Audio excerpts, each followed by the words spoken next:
Hello friend, good morning. कैसे हैं आप सब लोग? तो आई होप आप सब लोग बहुत ही अच्छे होंगे और मैं भी ठीक हूँ। तो आज की वीडियो की शुरुआत हो रही है सुबह 10 बजे से। तो चलिए मैं काम करते करते आपको एक कहानी सुनाती हूँ। अगर कहानी पसंद आए तो वीडियो को लाइक, शेयर, कमेंट और चैनल को सब्सक्राइब कर दीजिएगा। आज की कहानी सरला और सविता नाम की दो बुजुर्ग महिलाओं की है, जो पड़ोसी होने के साथ साथ एक दूसरे की पक्की सहेलियां थीं। दोनों की आपस में खूब बनती थी। दोनों एक दिन भी एक दूसरे से मिले और बातें किए बगैर नहीं रहती थी। हालांकि दोनों के स्वभाव में बहुत अंतर था। सरला थोड़ी गुस्से की, तेज और सख्त थी। वहीं सविता काफी नर्म दिल और शांत स्वभाव की थी। दोनों अक्सर शाम को छत पर बैठकर एक दूसरे से घंटों बातें किया करते थे, सुख दुख साझा किया करते थे। सरला अक्सर अपनी बातों में अपनी बहू की कमियों और खामियों का जिक्र कर ही देती थी, पर सविता उसकी बातों पर कुछ भी न कहती। वो चुपचाप सरला की बातें सुनती रहती। ना वो अपनी बहू का जिक्र करती और ना ही उसकी बुराई करती। सरला को हमेशा ऐसा लगता था कि सविता की बहू जरूर अच्छी होगी, तभी तो आज तक मैंने सविता के मुंह से अपनी बहू के लिए एक भी बुरी बातें नहीं सुनी। सरला को हमेशा लगता था कि सविता कितनी खुशनसीब है कि उसे इतनी समझदार और गुणवान बहू मिली है, और एक मेरी बहू है जिससे बिना गलती के एक काम नहीं होता। वो कई बार हंसी मजाक में सविता से कह भी देती थी कि तुम्हारी किस्मत अच्छी है जो तुम्हें इतनी अच्छी बहू मिली, वरना एक मेरी बहू है जिससे मुझे कोई काम करवाने के लिए सख्ती करनी पड़ती है। सविता अक्सर उसकी बातों को हंसकर टाल देती। एक दिन सरला दोपहर में सविता के घर किसी काम से गई। उसने देखा कि सविता किचन में अपनी बहू की काम में मदद कर रही थी। सरला को बहुत आश्चर्य हुआ कि सविता इस उम्र में भी घर के काम कर रही है। आखिर उसे बहू के रहते घर के काम करने की क्या जरूरत है?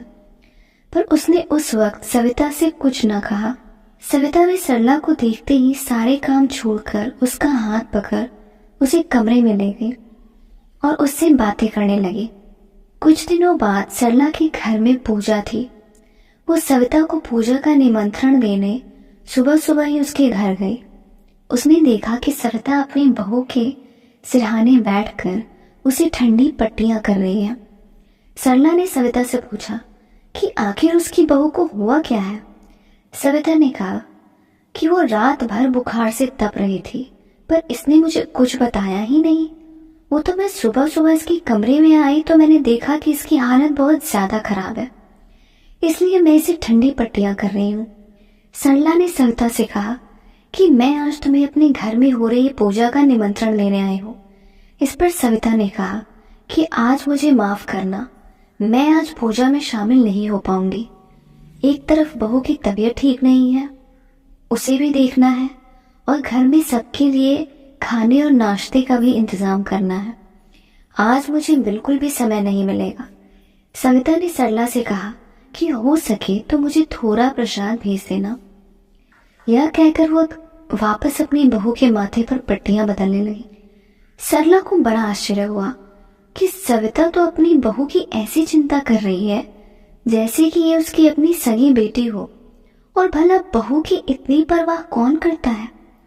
उसे लगा कि सविता की बहू तो बहुत तेज तर्रार है, आराम से बिस्तर पर लेटकर सास से अपनी सेवा करवा रही है। वो चुपचाप वहां से उठकर अपने घर चली आई। पूरे दिन उसके दिमाग में यही बातें घूम रही थी कि सविता कितनी भोली है। उसे समझ ही नहीं आ रहा है कि उसकी बहू उसके सीधे स्वभाव का फायदा उठा रही है, उससे घर के काम और अपनी सेवा करवाती है। सरला को ये लगा कि उसे बेवजह ये गलतफहमी हो गई थी कि सविता की बहू बहुत अच्छी है, पर उसकी बहू तो बहुत शातिर और चालाक निकली। शाम को सरला प्रसाद लेकर सविता के घर दोबारा गई। उसने देखा कि सविता अपनी बहू को पास बिठाकर उसके उलझे बालों को सुलझा रही थी। सरला को देखते ही बहू उठकर अंदर चली गई और सविता सरला को अपने कमरे में लेकर चली गई। सरला ने बातों ही बातों में सविता से कह ही दिया कि मानना पड़ेगा, तुम कितनी अच्छी सास हो जो अपनी बहू की बेटी की तरह सेवा कर रही हो। तुम्हारी जैसी सास मिलना बहुत मुश्किल है, और एक तुम्हारी बहू है जो तुम्हारे भोलेपन का बेवजह फायदा उठा रही है। सरला ने सविता को समझाते हुए कहा कि तुम बेवजह अपनी बहू को सिर पे चढ़ा रही हो। देख लेना, तुम्हारा इतना लाड़ प्यार तुम्हें एक दिन बहुत महंगा पड़ेगा। सरला की बात सुनकर सविता ने कहा कि तुम्हें ऐसा क्यों लगता है कि घर के कामों में मदद कर या बीमार पड़ने पर अपनी बहू की परवाह कर मैं कोई बहुत खास काम कर रही हूँ। दरअसल मैं तो अपने बुढ़ापे का इंतजाम कर रही हूँ। सरला ने सविता को बड़े आश्चर्य से देखा और पूछा कि भला ये सब करके तुम अपने बुढ़ापे का इंतजाम कैसे कर रही हो। इस पर सविता ने कहा कि अभी तो मैं एकदम स्वस्थ और सेहतमंद हूँ, पर धीरे धीरे मेरी उम्र ढल ही रही है। अभी मेरा शरीर काम कर रहा है, पर हर वक्त मैं स्वस्थ ही रहूंगी ऐसा जरूरी तो नहीं है। और अगर मैं बीमार पड़ी तो कोई तो ऐसा हो जो मेरी परवाह करे, मेरी सेवा करे। अगर आज मैं अपनी बहू की मदद नहीं करूंगी, बीमार पड़ने पर उसका ख्याल नहीं रखूंगी, तो कल मैं उससे ये कैसे उम्मीद कर सकती हूँ कि वो मेरा ख्याल रखे, मेरी सेवा करे। कोई भी रिश्ता एक तरफा नहीं निभाया जाता। किसी से उम्मीद करने से पहले हमें खुद उसकी उम्मीद पर खरा उतरना पड़ता है। अगर मैं अभी उससे बुरा बर्ताव करूंगी तो उसके दिल में मेरे लिए नफरत पैदा हो जाएगी। वो चाह कर भी मुझे दिल से नहीं अपना पाएगी। प्यार के बदले ही प्यार मिलता है और नफरत के बदले नफरत। इसीलिए ना मैं महान हूँ और ना ही मेरी बहू बुरी है। सविता की बातें सुनकर सरला को एहसास हुआ कि सविता की सोच कितनी सुलझी और समझदार है, उसे रिश्तों की कितनी कद्र है। आज की ये कहानी हमें रिश्तों की कद्र करना सिखाती है। रिश्ता भले कोई भी हो, वो वक्त, साथ और परवाह मांगता है। रिश्ते जोर जबरदस्ती से नहीं, प्यार और अपनापन से चलते हैं। रिश्ता वो नहीं जिसमें एटीट्यूड और ईगो हो, बल्कि रिश्ता तो वो है जिसमें एक दूसरे के लिए अंडरस्टैंडिंग और सपोर्ट हो। रिश्ते निभाना हर किसी के बस की बात नहीं, क्योंकि कई बार अपना दिल दुखाना पड़ता है किसी और की खुशी के लिए। तो हमारी कहानी आपको कैसी लगी कमेंट करके ज़रूर बताइएगा। क्योंकि जो सास होती है ना, वो अपने बहू को ही बहू नहीं समझती हैं यार, वो भी किसी की बेटी है, जैसे अपनी बेटी होती है। आप लोग, मैं उन सास की बात कर रही हूँ जो लोग बहू को बहू ही समझ लें, बहुत बड़ी बात है। बट वो लोग तो बिल्कुल नौकरानी ही समझते हैं कि यार वो भी बहू है, वो भी किसी की बेटी है, आपकी बेटी जैसे आपकी बेटी है, और वो भी किसी की बहू ही बनेगी जा कर के। जैसा व्यवहार आप किसी की बेटी के साथ करते हो, वो आपकी बेटी के साथ भी हो सकता है। लेकिन पता नहीं कब समझ में आएगा कुछ लोगों को। सब सास ऐसे नहीं होती। मेरे हिसाब से तो 100 में से 90% सास बहू को बहू नहीं समझती। 10% होगी जो अपनी बेटी की तरह ही अपने बहू को भी समझती होंगी। तो अगर कहीं मुझसे गलती हो जाए तो प्लीज़ कमेंट करके बताइएगा और माफ़ कर दीजिएगा, और अगली बार से मैं सुधार करूँगी, कुछ ज़्यादा नहीं बोलूँगी। और ऐसा होता है यार कि बहू जो होती है हमारे घर का सारा काम करती है, अपना घर छोड़ कर आती है,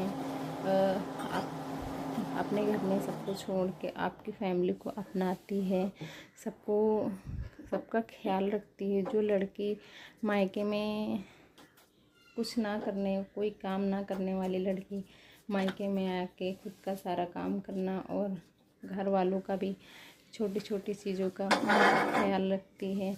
जो लड़की मायके में सबसे पहले खाना खाती है, वही लड़की मायके में सबसे बाद में, ससुराल में सबसे बाद में खाना खाती है। और सबका ध्यान रखते रखते वो खुद का भी ध्यान रखना भूल जाती है। ससुर मायके में क्या होती है, कभी कभी होता है ना कि हमारी कंडीशन मायके में इतनी अच्छी होती है, ससुराल में आके इतनी बेकार हो जाती है। ससुराल वाले अच्छे मिल गए तो ठीक है, वरना हमारी ज़िंदगी नर्क से भी बदतर हो जाती है। इतना काम जितना हम ससुराल में कर लेते हैं इतना हम मायके में अगर जिस दिन हम कर लेना तो उस दिन हमारी मम्मी, अरे वाह बेटी ने हमारा आज कितना काम किया है। बट लेकिन ससुराल में कितना भी कर लो, ससुराल में कोई ये नहीं कहेगा कि आज तुमने खाना खाया कि नहीं खाया, तुम थक गई होगी थोड़ा आराम कर लो, ये तो कोई बोलेगा ही नहीं। और ये भी सुनने को मिलेगा कि दिन में करती ही क्या हो, इसके सिवा कुछ और अच्छी उम्मीद नहीं मिलती कि हाँ ससुराल में हमारी भी कोई तारीफ़ करेगा। और उल्टा हमें किसी न किसी बात पे ताने दिए ही जाते हैं। हर ससुराल में ऐसा होता है।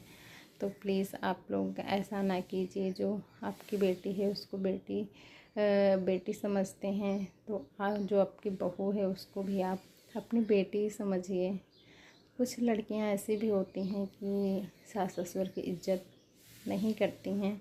कुछ सास सही नहीं होती तो कुछ बहुएं सही नहीं होती है। तो प्लीज़ आप लोग गलत मत समझिएगा, मैं सबके लिए नहीं बोल रही हूँ। और वीडियो पसंद आए तो वीडियो को लाइक शेयर ज़रूर से ज़रूर कर दीजिएगा। और मैं इसी प्रकार की वीडियो आप सभी के बीच में डेली रूटीन से रिलेटेड लाती रहूँगी। देख सकते हैं जितना हम वीडियो भी बनाते ना तो उसमें से कुछ ही हम रिकॉर्ड कर पाते हैं पूरे दिन का, फिर भी नहीं रिकॉर्ड कर पाते हैं। इतना ज़्यादा काम होता है, बच्चों सबको संभालना, घर को भी संभालना। और सुबह भी जल्दी होती है, हस्बैंड जब शॉप पे जाते हैं तो उनका भी ध्यान रखना सुबह से लेकर शाम कब हो जाती है पता ही नहीं चलता है। इतना ज़्यादा काम हो जाता है। और रात में भी बच्चों की वजह से नहीं सो पाते हैं। बच्चे अगर जग जाते हैं ना तो फिर भी रात में नहीं नींद आती है। फिर सुबह उठने में भी कभी कभी लेट हो जाती है। जिस दिन लेट हो जाते हैं ना उस दिन तो और भी आफत हो जाती है। सुबह सुबह फिर फटाफट से नाश्ता बनाओ, खाना भी बनाओ, बच्चों को भी ध्यान रखना। टाइम उधर अगर हम लेट उठते टाइम कम हो जाता है, लेकिन हमें सारा कुछ उसी टाइम पे रेडी करना होता है जिस टाइम पे हम डेली करते हैं। क्योंकि मेरे हस्बैंड 8 बजे से पहले ही निकल जाते हैं अपनी शॉप के लिए।